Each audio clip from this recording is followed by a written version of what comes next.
Primeramente queremos darle la bienvenida a los amigos y hermanos que nos ven por medio del canal de YouTube. Hoy vamos a continuar nuestro estudio en Primera de Pedro, capítulo 2, y hoy estamos en los versículos 11 y 12. Los versículos 11 y 12, y dice así la santa y bendita palabra del Señor. Amados, yo os ruego como a extranjeros y peregrinos que os abstengáis de los deseos carnales que batallan contra el alma, manteniendo buena vuestra manera de vivir entre los gentiles, para que lo que murmuran de vosotros como de malhechores glorifiquen a Dios en el día de la visitación, al considerar vuestras buenas obras. Oremos. Amantísimo Dios eterno, te damos gracias una vez más por la salvación de nuestras almas, por el privilegio de estar aquí reunidos en tu nombre. Te damos gracias por cada vida que está aquí presencialmente y por los que están viendo este video, Señor, a través del internet. Ahora te rogamos, Señor, que no tomes en cuenta la debilidad del predicador, Señor, y que a la exposición de tu palabra, tu Espíritu Santo ministre con poder, Señor. Que todo lo que se habla aquí primeramente traiga gloria a tu nombre y traiga edificación a los corazones, transformación a los corazones, Señor, que van a estar escuchando esta palabra. En Cristo Jesús te lo rogamos. Amén. Amén.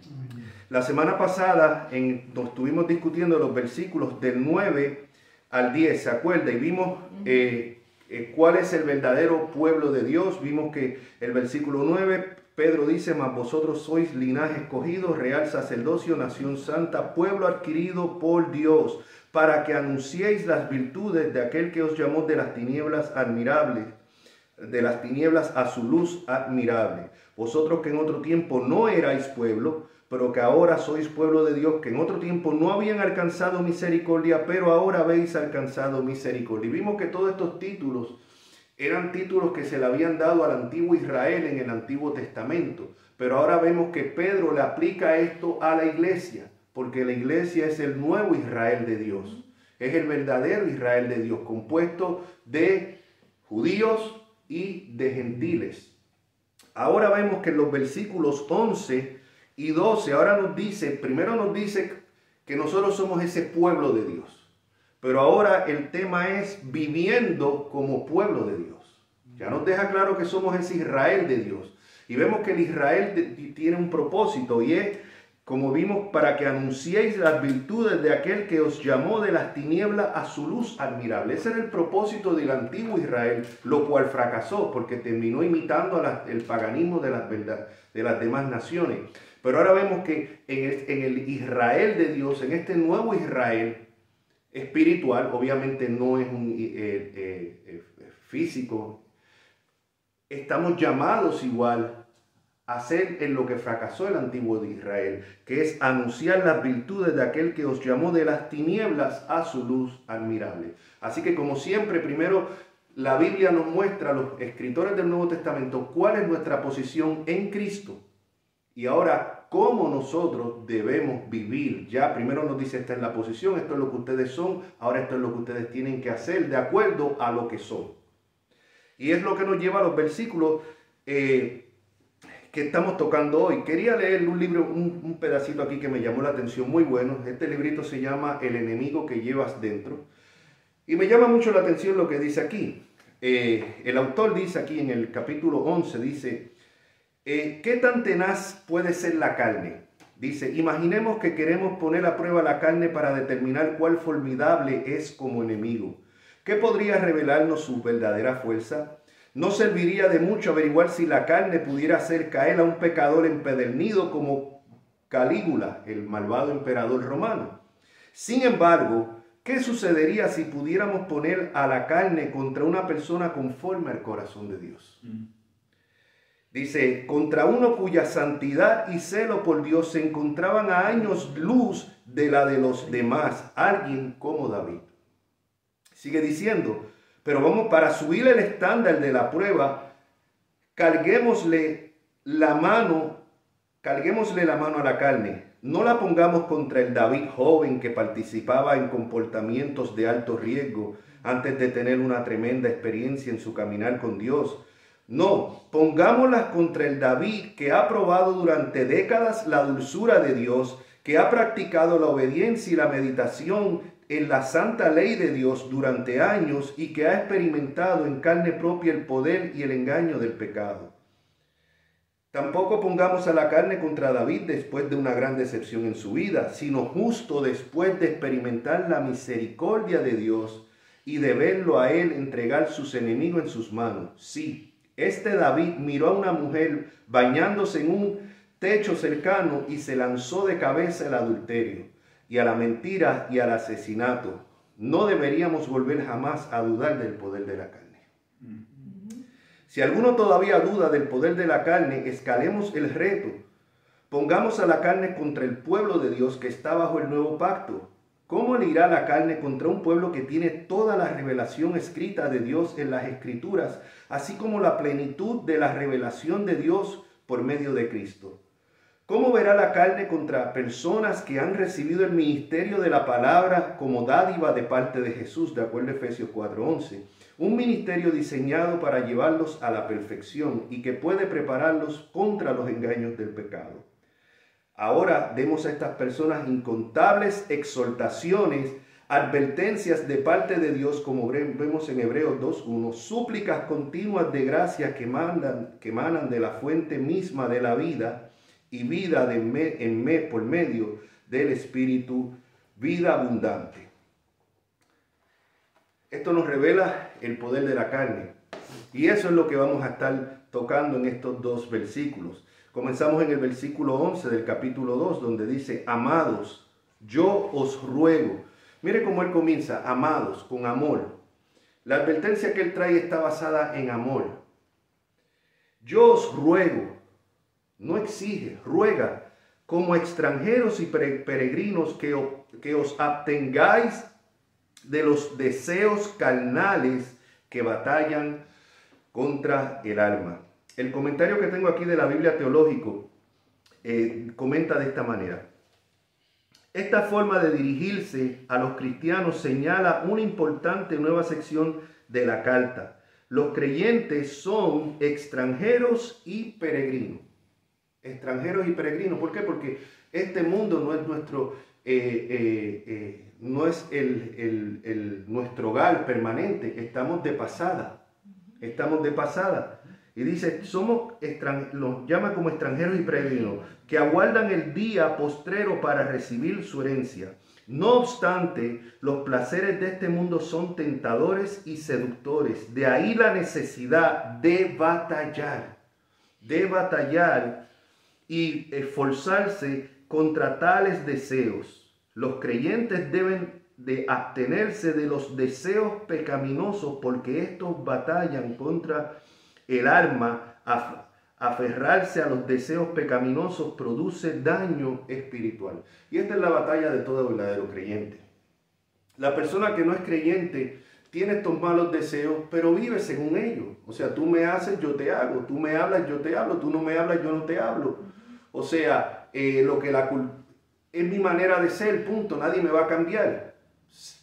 No está consciente. Cuando uno viene a Cristo, cuando uno nace de nuevo, como dice la Escritura, ahora uno está consciente. Lo primero que uno va a estar consciente es del pecado. A medida que uno va estudiando la Escritura, uno está consciente. Cada día uno va a ver más el pecado en uno. Cosas que antes uno pensaban que no eran mal o se las permitía, ahora uno está consciente.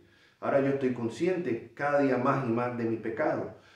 Somos nueva criatura en Cristo, pero todavía esa vieja naturaleza, todavía hay un residuo de ese pecado que todavía está en nosotros y tenemos que estar conscientes de eso.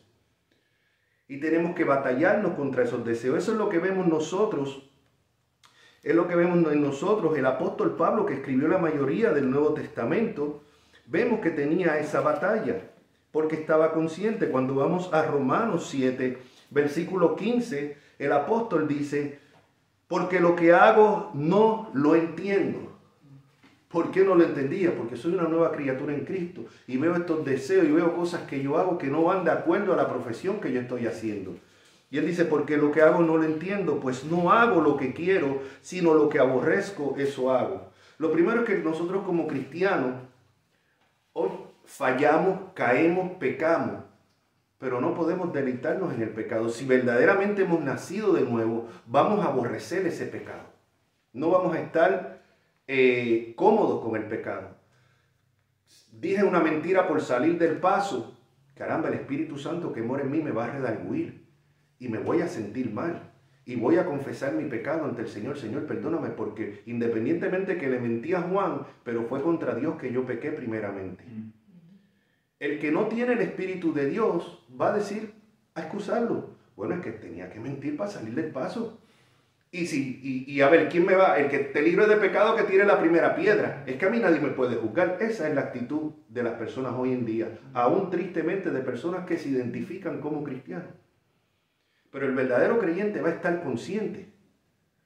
Y si falló, va a ir donde Dios a pedir perdón. Y si el agravio que yo cometí, pedí perdón a Dios, pero si la mentira que yo hice afectó a Juan, yo tengo que ir donde Juan y pedirle perdón también. O si de repente yo le salí a Juan con una mala crianza porque exploté, bueno, es que he tenido un día fuerte, he estado muy estresado y todo esto. Ahora el Espíritu del Señor me va a redarguir de pecado. Y tengo que venir, Señor, perdóname, porque di mal testimonio de ti. Y tengo que ir donde Juan. Bueno, ya yo le pedí perdón al Señor, así que ya, no tengo que pedirle perdón a Juan. No, tengo que ir donde Juan y disculparme con Juan. ¿Ves? Esa es la obra del Espíritu Santo en uno. Aunque tenga deseo de no hablarle, aunque tenga deseo de hacer... No, esos son los deseos que se batallan, porque todavía ese pecado está en uno.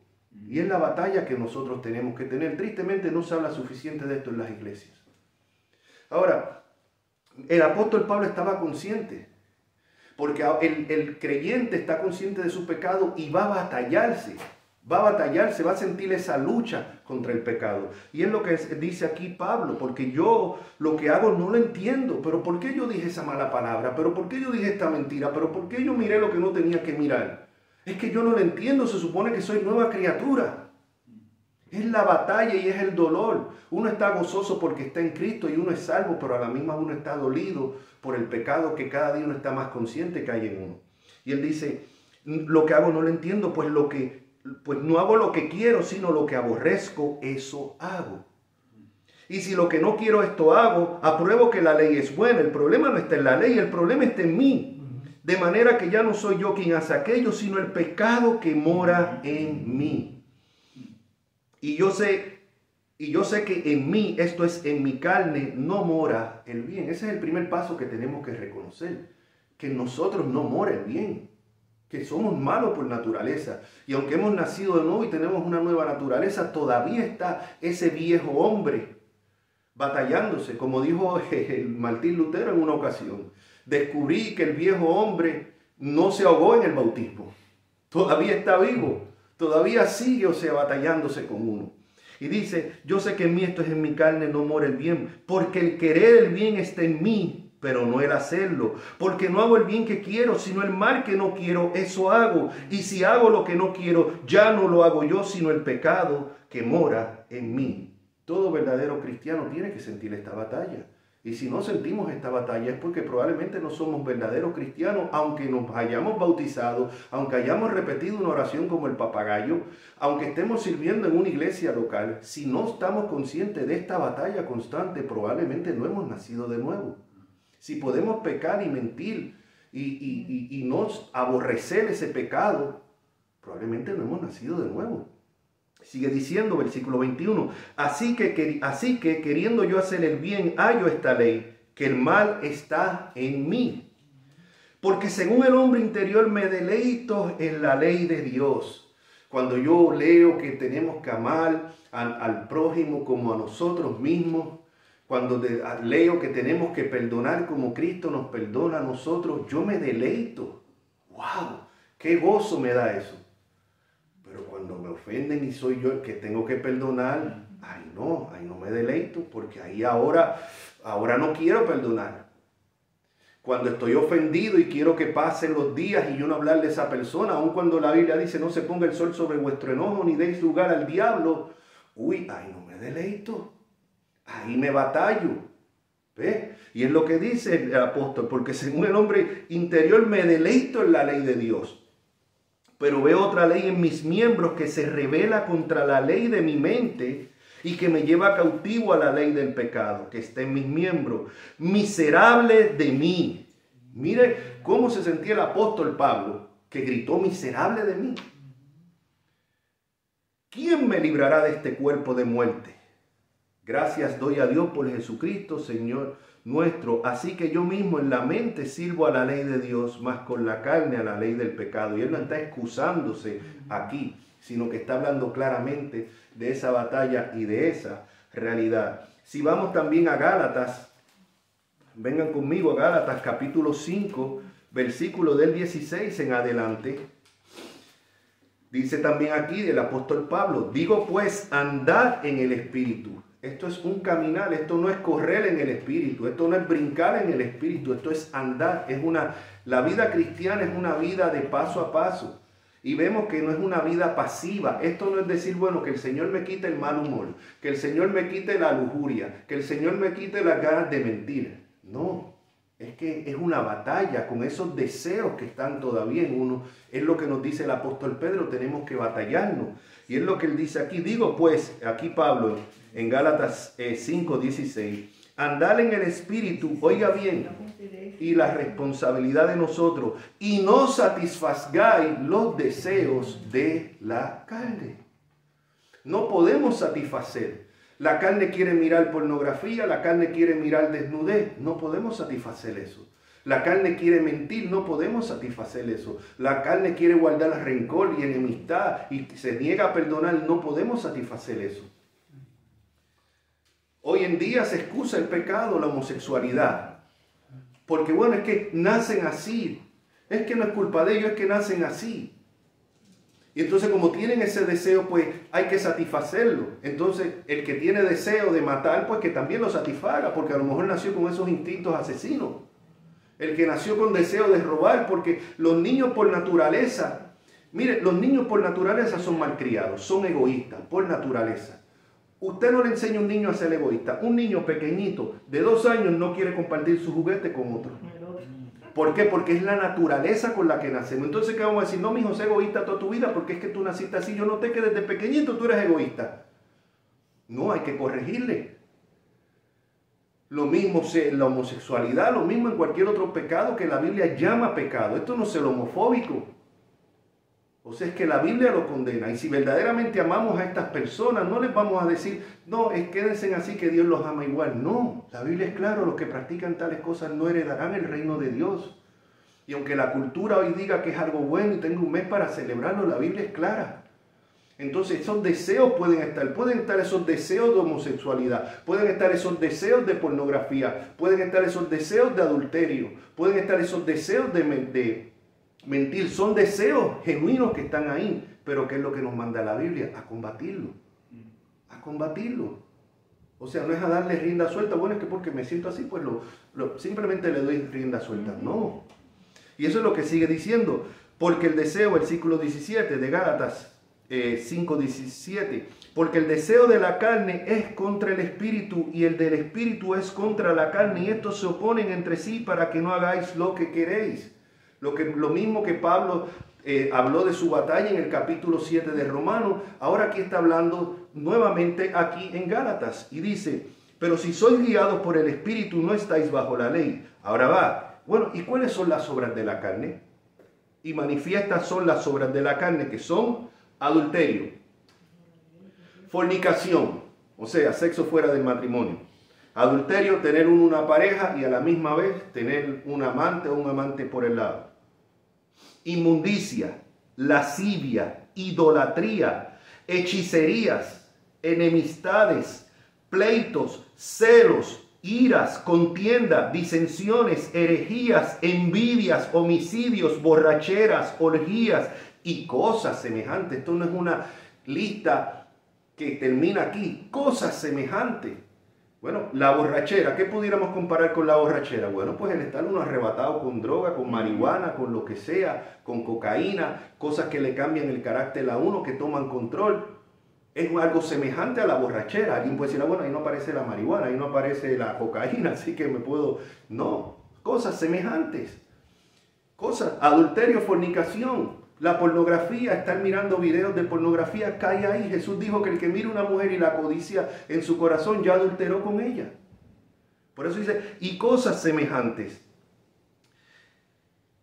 y cosas semejantes a esta, acerca de las cuales os amonesto, como ya os lo he dicho antes, que los que practican tales cosas no heredarán el reino de Dios. La Biblia es clara. No, esto no se trata de ser legalismo. Esto no se trata que yo soy más santo que nadie. Yo no soy más santo ni más bueno que nadie. Yo soy un pecador arrepentido, que estoy consciente de mi pecado constantemente. Y les ruego a Dios que no me suelte de su mano para yo poder seguir combatiendo este hombre interior, estos malos deseos que hay en uno. No es excusarlo, no es decirles que yo soy así, no es decirle a mí nadie me puede juzgar, nadie es perfecto, el que esté libre de pecado que tire la primera piedra, que ese versículo se lo sabe todo el mundo, hasta el impío más grande te sabe decir a ti, no juzgues, acuérdate que Dios dijo que no juzgues, o el que esté libre de pecado tire la primera piedra. No. O sea, él dice, os amonesto, como ya os le he dicho antes, que los que practican tales cosas, los que viven, una cosa es caer en pecado, una cosa es que yo salí, dije una mentira por salir del paso, que estuvo mal y que pequé contra Dios, pero eso no significa que yo practico la mentira. Ahora, si yo miento todos los días, por cualquier cosa, estoy practicando la mentira. Y la Biblia dice que los que practican tales cosas no heredarán el reino de Dios. Es claro, es claro.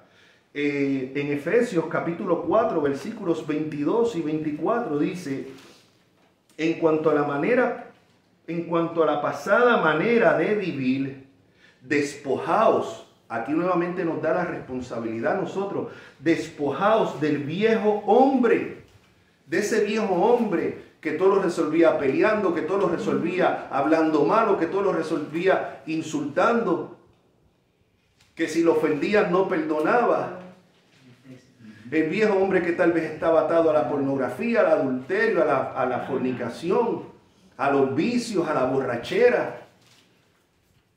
Dice, nuestra responsabilidad, despojaos. Ahora yo quiero dejar esto claro, esto le está hablando a cristianos.